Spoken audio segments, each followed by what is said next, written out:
सारिका जी, आप ही के इंडिया गठबंधन की एक और आपकी साथी है आम आदमी पार्टी, उनके प्रवक्ता है प्रियंका कक्कड़, उनका एक स्टेटमेंट है और बड़ा इंटरेस्टिंग स्टेटमेंट है। मैं चाहूंगी सारे पैनलिस्ट जरा ध्यान से सुने, उसके बाद मैं इस पर एक रिएक्शन जरूर लूंगी। प्रियंका कक्कड़ ने इस एक्शन पर क्या कहा है, आइए सुनते हैं। राहुल गांधी जी को भी नेशनल हेराल्ड केस में अरेस्ट करना चाहिए। एक ओपन एंड शट केस है। हर बार चुनाव आने से पहले ये माहौल बनाया जाता है, ये दोनों पार्टियों की तरफ से माहौल बनाया जाता है। आप देखिए कि हमारे ऊपर जब केस हुआ, अरविंद केजरीवाल जी को बिना किसी प्रमाण के, बिना किसी लॉ ड्यू प्रोसेस फॉलो किए हुए एक सिटिंग मुख्यमंत्री को अरेस्ट कर लिया गया। कोर्ट ने कहा कि उनके खिलाफ ना कोई प्रमाण है और ईडी ने द्वेष की भावना से काम किया। हमें कोर्ट से क्लीन चिट मिली, इनको भी क्या डर है? अरेस्ट हो, कोर्ट से क्लीन चिट लेकर आए, पता चल जाएगा। खडियाल जी, दोस्त दोस्त ना रहा, वो कह रहे हैं कि जब हमको अरेस्ट किया तो इन्हें भी अरेस्ट करो, दिक्कत क्या है? देखिए अक्सर देखिए यही तो परेशानी होती है, जिन लोगों के साथ हाथ मिला रहे हैं, देखिए क्या आकर वो मंच पर सबके सामने बोल रहे हैं। दोस्त दोस्त ना रहा, मीनाक्षी जी आपने कहा, तो जब वक्फ बिल पे नॉन डेमोक्रेटिक अलायंस एनडीए के एक एलाय ने जेपीसी में विरोध कर दिया था, तो तब भी दोस्त दोस्त नहीं रहा, दोस्त बन गया जानी दुश्मन। वहां पे भी टाइटल लगाना चाहिए था। फिर तो जो नॉन डेमोक्रेटिक अलायंस को इतने सारे एलाय छोड़ करके चले गए, वहां पे भी लगाना चाहिए था। तो Shiromani Akali Dal, one of the oldest ally, छोड़ करके चला गया। पंजाब में इनके साथ हाथ नहीं मिलाना चाहता, अलायंस नहीं करना चाहता, इन्हीं कारणों की वजह से, क्योंकि उनको भी पता है आईटीडी सीबीआई का दुरुपयोग करते हैं, उनके थ्रू कैंपेनिंग करते हैं, क्योंकि खुद के पास तो दिखाने के लिए कुछ होता नहीं है। और दूसरी चीज जो है, अब आप देखिए भारतीय जनता पार्टी के पास कोई जवाब नहीं है चीजों का, कि एक तो ये चीज, अच्छा मीनाक्षी थोड़ा लैग हो रहा है, जरा टीम को कह दीजिए, मैं कंटिन्यू करता हूँ। एक नंबर एक ये है कि अब देखिए यंग इंडिया, एक तो उसके पास कोई इनकम नहीं आती, कोई डिविडेंड नहीं, कोई प्रॉफिट नहीं, नंबर दो, सारी एसेट, सारी प्रॉपर्टी एजेएल के नाम पे है। Number 3, there is not even an iota of evidence, 1% भी। नंबर 4, 365वें दिन चार्जशीट पेश करनी क्यों पड़ी? 11 साल हो गए, उसके बावजूद एक भी चीज क्यों नहीं है दिखाने को कांग्रेस पार्टी के एट्रीब्यूट करने को? और 5वीं चीज, तब अंग्रेज इसके खिलाफ थे, आज भारतीय जनता पार्टी इसके खिलाफ है। तब नेशनल हेराल्ड फ्रीडम स्ट्रगल की आवाज था, उसकी आवाज बुलंद था, और दूसरे अखबार अंग्रेजों की आवाज बुलंद करते थे। और आज अंग्रेज इसको बैन करना चाहते थे, आज भारतीय जनता पार्टी इसको बैन करना चाहती है। सोच में बहुत सिमिलैरिटी है। और दूसरी चीज जो जरूरी है वो ये है कि ईडी का कन्विक्शन रेट इतना नीचे को चला गया। ठीक है, इस पॉइंट पर हो गई सर बात। हाँ, इस पॉइंट पर अर्शप्रीत जी बात हो गई। नहीं, अभी इससे पहले यही पॉइंट डिस्कस हुआ है सर, डिटेल में डिस्कस हुआ है, 10-12 मिनट डिस्कस हुआ है। अगर आपके पास कोई नया विषय पॉइंट हो तो सर प्लीज रेज करिएगा, रेपिटेशन हो रही है। मीनाक्षी जी, बगैर सुने आप बता ही नहीं सकते, नया के पुराना सुने ही तो सही, मैं आपको दिखाऊंगा कि नया पॉइंट है। पॉइंट ये है कि इलेक्शन से पहले जब कार्रवाई कर देते हैं तो उसके बाद चेक कीजिए कि इलेक्शन के बाद बनता क्या है। इलेक्शन के बाद सारा केस ठंडे बस्ते में चला जाता है, बिल्कुल कूल डाउन हो जाता है, कोई कार्रवाई नहीं होती, लटका रह जाता है केस। तो सिर्फ और सिर्फ ऑप्टिक्स के लिए, इलेक्शन से पहले पॉलिटिकल गेन के लिए और ऑपोजिशन को डेट करने के लिए ईडी का दुरुपयोग करते हैं, ताकि ये वोट बैंक पॉलिटिक्स खेल सके, उसके अलावा कुछ भी नहीं है। मैं हालांकि आपके गठबंधन पर सवाल पूछ रही थी, लेकिन आप अभी केस की टेक्निकलिटीज पे बात कर रहे थे। सारिका जी, एक बात बताइए, अभी प्रियंका कक्कड़ ने जिस अंदाज में कह दिया कि राहुल जी को भी अरेस्ट कर लीजिए, कोर्ट से मिलने दीजिए क्लीन चिट, क्या डर है, क्या दिक्कत है? जैसे Arvind Kejriwal sitting chief minister को अरेस्ट किया गया और उसके बाद कोर्ट से उनको राहत मिली या जो भी हुआ, तो ऐसा राहुल जी के केस पे भी होना चाहिए। आप लोग भी क्या ऐसी सोचते हैं? क्योंकि अब तो गठबंधन में 7 चुनाव लड़ने की बातें हैं, कौन किसको कितनी सीट देगा, क्या देगा, आपके लिए क्या ये क्राइटेरिया होगा बिहार चुनाव में? देखिए मीनाक्षी जी, चाहे राहुल गांधी की पार्टी कांग्रेस का विषय हो, चाहे राष्ट्रीय जनता दल के पार्टी का विषय हो, और लगातार आप देख रहे हैं कि दोनों ही दलों के लीडर्स पे लगातार ईडी जो है वो अपने समन जारी करती है, पूछताछ के नाम पे बुलाती है, पूरे दिन बैठाती है। काम तो कुछ है नहीं, मुझे नहीं लगता कि ईडी के पास कोई काम भी बचा है। लेकिन अगर वाकई में कोई केस बनता है तो हम तो कह रहे हैं कर लो गिरफ्तार, किस बात से आप डर रहे हो? हम तो कह ही रहे हैं। लेकिन ऐसा क्या भाई, हर 4-5 साल दोस्ती बनी रहेगी, साथ बना रहेगा, दोस्ती बनी रहेगी बिहार में? नहीं, साथ और दोस्ती तो अलग विषय होता है, लेकिन हर 4 और 5 साल का टेन्योर होता है ईडी का, बुलाने का और सम्मन जारी करने का और पूछताछ करने का।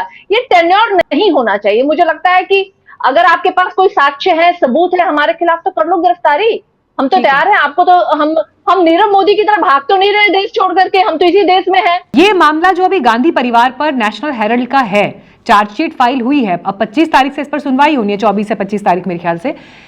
कितना सीरियस मैटर इसको अभी आप कानून के शिकंजे में मानते हैं? क्या यहां से आप अरेस्ट भी देख रहे हैं? और दूसरी बात, ये भारतीय राजनीति में एक बड़ा अनकहा सा नियम है, अभी अरविंद केजरीवाल का केस अगर हटा दें तो अमूमन जो किसी भी पार्टी के बिल्कुल सुप्रीम लीडरशिप है, उनको कानूनी शिकंजे में फंसाना और जेल के पीछे तक पहुंचाना, ये दो अलग बातें होती हैं। तो उस लिहाज से भी मैं जानना चाह रही हूं सर आपसे, I hope between the lines आप मेरा सवाल समझ रहे हैं, गांधी परिवार का आगे होगा क्या? मैम, आपके सवाल का जवाब संजू ने दिया कि pawns are killed and kings are always saved. Arvind Kejriwal pawn नहीं थे, वो किंग भी नहीं थे। उन्होंने जो स्ट्रैटेजी ली उसके तहत वो अरेस्ट हुए। ये तो स्ट्रैटेजिकल जवाब हुआ।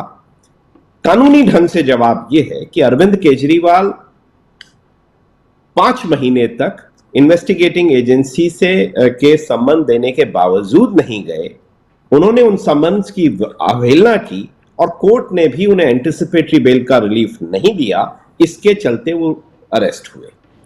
मामला ज्यादा बड़ा था, ज्यादा संगीन था और राजनीति के अतिरिक्त वहां बहुत सारे तथ्य ऐसे थे जहां एविडेंस के साथ छेड़छाड़ होने का अंदेशा था और हमने देखा भी। वो बहुत सारी कोर्ट्स में बहस भी हुई और वो एक अरेस्ट का केस बनता था क्योंकि समन्स की अवहेलना हुई।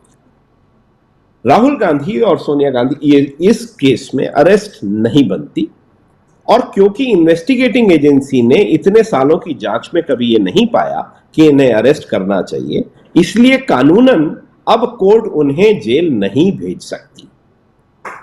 अगर इन्वेस्टिगेटिंग एजेंसी ने उन्हें अरेस्ट नहीं किया तो कोई कोर्ट उनको जेल नहीं भेजेगी। ये सुप्रीम कोर्ट ने अभी हाल फिलहाल के कई जजमेंट्स में, इंक्लूडिंग अंतिल्स केस, ये डिसाइड किया कि ऐसे केसेस में जहां इन्वेस्टिगेटिंग एजेंसी अरेस्ट नहीं करेगी, कोर्ट उनको जेल नहीं भेजेगी। तो राहुल गांधी या उनके अन्य नेता सेफ हैं as far as jail is concern. उन्हें बेल मिलनी चाहिए और ट्रायल जो चलेगा वो चलेगा। ये बात आती है पहला प्रश्न का उत्तर। दूसरा मैम, जब आपने कहा कि ईडी की क्रेडिबिलिटी, मैं इसी क्रेडिबिलिटी के एक अफसर का नाम लेना चाहूंगा कि जब कांग्रेस के समय में नरेंद्र मोदी जब गुजरात के मुख्यमंत्री थे, उन्हें अरेस्ट करने का एक बहुत बड़ा षड्यंत्र बना। तब एक तत्कालीन डायरेक्टर थे, एडिशनल डायरेक्टर थे मिस्टर करनैल सिंह। करनैल सिंह ने उनको अरेस्ट करने से मना कर दिया। ये थी एक ऑफिसर की स्पाइन। उन्होंने कहा कि मुझे नहीं दिखता यहां अरेस्ट होने लायक मुकदमा है, मैं अरेस्ट नहीं करूंगा। ये ब्यूरोक्रेटिक कॉरिडोर का बहुत बड़ा तथ्य है। उन्हीं करनैल सिंह ने ये जांच इत्तेफाकन जो नेशनल हेराल्ड मसले में वही डायरेक्टर थे, उन्होंने ही जांच की और उन्होंने इनको भी अरेस्ट नहीं किया। ठीक, ये एक ऑफिसर की इंटेग्रिटी का इश्यू आता है और एक ऑफिसर ने अपनी स्पाइन दिखाई, इंटेग्रिटी दिखाई, वो नहीं झुका और निष्पक्ष जांच की। अब उस जांच में कितना सच है कितना झूठ है, प्रेडिकेट ऑफेंस में सुप्रीम कोर्ट तक ने रिलीफ नहीं दिया। तो प्रेडिकेट ऑफेंस पे अगर रिलीफ नहीं मिला तो सब्सटेंटिव ऑफेंस जो बाद में इन्होंने ईडी ने रजिस्टर किया सेक्शन 3 PMLA में, वो चार्जशीट अगर बनी, देर में फाइल की, क्या कारण थे, उसके राजनीतिक कारण क्या थे, पर कानूनी रूप से वो गलत नहीं है। उनके अन्य मुकदमों में क्या होता है वो भी एक तथ्य है। अजीत पवार के बारे में माननीय सदस्य ने कहा, वो भी एक तथ्य है। पर आज जिस मुकदमे की हम बात कर रहे हैं उसमें इलीगैलिटी अगर कहीं नहीं दिखती है प्रेडिकेट ऑफेंस में, तो इस ऑफेंस में भी इलीगैलिटी नहीं दिखेगी। और रही बात, क्योंकि अरेस्ट नहीं किया जा रहा है तो सड़क पर जवाब नहीं इसका दिया जा सकता। इसका जवाब आप जाइए, कल आप दिल्ली हाई कोर्ट का दरवाजा खटखटाइए, आपके पास सुप्रीम कोर्ट भी है, आप वहां जाइए, अपनी बात कहिए। ईडी को हर बार दोषी ठहराने से हम एक इंस्टीट्यूशन को दोषी ठहराते हैं। पुलिस को या सीबीआई को दोषी ठहराने से पहले हम इंस्टीट्यूशन को मैलाइन करते हैं। और जब हमें सबसे पहले समस्या आती है तो पहला नंबर हम घुमाते हैं 100 नंबर और दूसरा देखते हैं एजेंसीज के लिए कंप्लेंट। तो जब हम पे बात आती है तो एजेंसी है, और जब दूसरे के साथ कुछ हो रहा है तो वो एजेंसी नहीं है। मैं याद दिलाना चाहूंगा मायावती की, आरजेडी के तमाम नेताओं को अरेस्ट किया, वो कांग्रेस के समय में ही हुआ ना, तो तब भी राजनीतिक दोषारोपण हुए। ताज कॉरिडोर मामले में मायावती को कभी सजा नहीं हुई, ये बात भी एक तथ्य है। तो वो कांग्रेस का ही शुरू किया मुकदमा था। तो तथ्य, इतिहास बदलता नहीं है, लोगों की याददाश्त ठीक है। आप आज पैनल पे जाके तथ्यों को, आज के तथ्यों को कहना चाहें, आपका इतिहास बताता है कि सब कुछ ठीक तो वहां भी नहीं था।